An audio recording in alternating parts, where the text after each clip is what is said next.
առողջության ապահովագրության դեպքում ստեղ իհարկե նրբությունը այլ տեղ է, որովհետև ճանապարհը այո, դպրոցը այո, մանկապարտեզը այո, այդ ամենը շատ կարևոր է, բայց ես հասկանում եմ, որ սա այն բացառիկ դեպքերից է, ինչով է պայմանավորված մարդկանց այսպիսի արձագանքը, որովհետև մենք ստացել ենք մի վիճակ, երբ որ առողջական պրոբլեմ ունեցող մարդու մահճակալի կողքը հարազատի կարգավիճակով նստած է իր պետությունը։ Սա բացառիկ դեպք է, որովհետև ես մարդկանց հետ շփումից էդ եմ հասկանում, տենց տեսարանը մեր մոտ էտա, չէ, այսինքն ենթադրում եմ, որ շատ տեղերում կամ բոլոր տեղերում էտա, որ երբ որ մարդը հիվանդ է, իր կողքը կա մի աթոռ,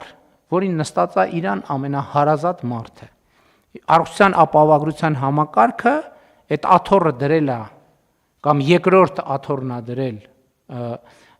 առողջական խնդիր ունեցող մարդու կողքին եւ այդ աթոռին նստած է իր պետությունը, Հայաստանի Հանրապետությունը, որը իր կարիքները հոգում է եւ ես այն չի համար եմ ասում, սա շատ բարդ բարեփոխում է, ճիշտ է, գոնե միջև այդ պահը մենք կառավարելի տրամաբանությամբ գնում ենք առաջ, բայց մենք այս բարեփոխումը պետքա փայփայենք ուղղակի։ Մենք այս բարեփոխումը պետքա փայփայենք, շատ ամենօրյա խնամք տանենք բարեփոխման նկատմամբ, որպես ինքը զարգանա,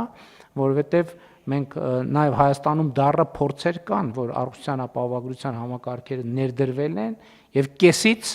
չեղարկվել են, իհարկե այս դեպքում մենք վստահ ենք, որ դա տեղի չի ունենա, բայց նաև կարևոր է, որ մենք այս փուլից սկսած որակի ոչ թե անկում ունենանք, այլ շարունակական բարձրացում ունենանք։ Հավանիչ տեսանյութը եւ բաժանորդագրվիչ նորությունները բաց չթողնելու համար։